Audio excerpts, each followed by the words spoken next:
Definition and notations of second-order derivatives. Hello, everyone. Let's begin by recalling what we have already covered in our previous studies of calculus.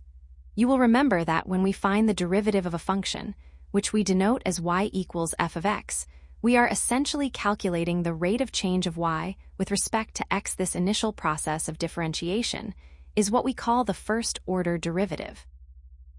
Now, while the first derivative provides us with a great deal of information, many scientific and mathematical applications require us to go a step further. In these cases, it is not enough to know the rate of change. We need to understand how that rate of change is itself changing. This requirement leads us directly into our topic for today, the concept of higher-order derivatives, which we will explore in detail throughout the following slides. Understanding the concept. Now that we have established the need to understand how a rate of change evolves, let's look at the actual concept of the second-order derivative.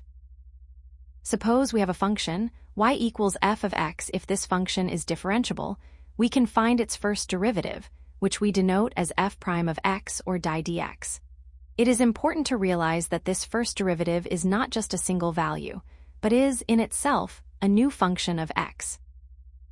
Now, if this resulting function, f prime of x, is also differentiable, we can differentiate it once more with respect to x. This process, taking the derivative of the first derivative, is exactly what we call the second-order derivative.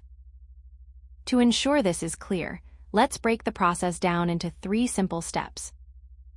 First, we start with the original function, y equals f of x. Second, we differentiate f of x with respect to x to obtain the first derivative, which we write as f prime of x.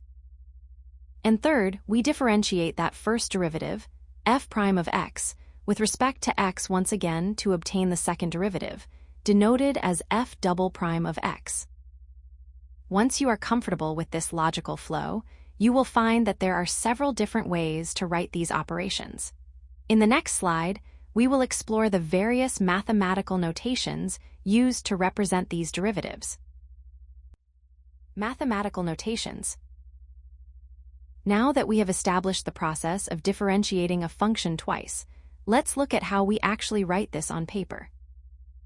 In the world of mathematics, different mathematicians have introduced various ways to denote the second-order derivative. Depending on the textbook you are using or the specific academic context, you will encounter several different notations. It is important to realize that all of the following symbols represent the exact same mathematical concept. First, we have Leibniz's notation, which is written as d squared y over dx squared. This is the most common notation used in the fields of physics and engineering. It serves as a visual reminder that the differentiation process, d over dx, has been applied twice to the variable y. Next, we have Lagrange's notation, which utilizes the prime symbol. You will see this written as f double prime of x, or simply y double prime. To put this in perspective, a single prime denotes the first derivative, and a double prime denotes the second derivative. Then, there is the operator notation, written as capital D squared y. In this context, the capital D represents the differential operator, d over dx. Therefore, d squared simply means that we are applying the differentiation operator twice. Finally, we have the subscript notation, written as y subscript 2. While you may not see this as often in introductory calculus, it is used in certain advanced mathematical contexts to indicate the order of the derivative. Being comfortable with these different notations is essential, as you will see them used interchangeably. In our next slide, we will see how these notations are applied to a real-world example in physics. Real-world application, kinematics. Now that we have covered the theoretical definitions and the various notations, let's look at a real-world application to make these concepts more concrete. The most intuitive example of a second-order derivative is found in physics, specifically in the study of motion, which is known as kinematics. Let's break this down into 3 logical steps. First, we start with position. Imagine an object moving along a path, we can represent its position at any given time, t, as a function s of t. Moving to step 2, we consider velocity. As we discussed in our previous lessons on first-order derivatives, the rate of change of position with respect to time is what we call velocity, denoted as v of t mathematically. This is expressed as v of t equals ds over dt. Finally, we reach step 3, acceleration. Acceleration, denoted as o of t, is defined as the rate of change of velocity with respect to time. Now, here is the key connection to our current topic. Since velocity is already the first derivative of position, acceleration is the derivative of that first derivative. This makes acceleration the second-order derivative of position. To put this into the mathematical notations we just studied, we can write this as o of t equals dv over dt, which is the same as taking the derivative with respect to t of the quantity ds over dt. This simplifies to the second-order notation, d squared s over dt squared. This example perfectly illustrates how the second derivative tracks the change of a change. While we have focused on the second order here, as we will see in the next slide, this process of differentiation can actually be extended even further. Extension to higher-order derivatives. Now that we have a firm grasp of the second-order derivative and its application in acceleration, it is important to realize that the process of differentiation does not have to stop at the second order. If the second derivative, which we denote as f double prime of x, is itself a differentiable function, we can simply differentiate it once more. This resulting function is known as the third-order derivative. In terms of notation, you will see this written as the third derivative of y with respect to x, or using Lagrange's notation as f triple prime of x. In fact, this logic can be extended indefinitely. We can continue this process as many times as necessary, leading us to the general concept of the nth order derivative. This is mathematically represented as the nth derivative of y with respect to x, or as f of x with the n in parentheses. Having understood how we can extend differentiation to any order, let us move forward to summarize the key takeaways and discuss some common mistakes to avoid. Key takeaways. Now, let us summarize the key takeaways from this lesson to ensure you have a solid grasp of the concept before we move forward. First, as we established earlier, the second-order derivative is simply the derivative of the first derivative.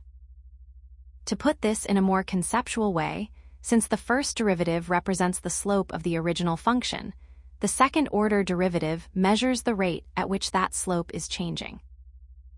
Regarding the mathematical symbols we covered, remember that you will encounter several common notations. These include d squared y over dx squared, f double prime of x, y double prime, d squared y, and y subscript 2. Regardless of which one you see in your textbook, they all refer to the same second-order process. Finally, let's recall our application in physics. If your original function represents the position of an object, the first derivative tells you the velocity, and the second derivative tells you the acceleration.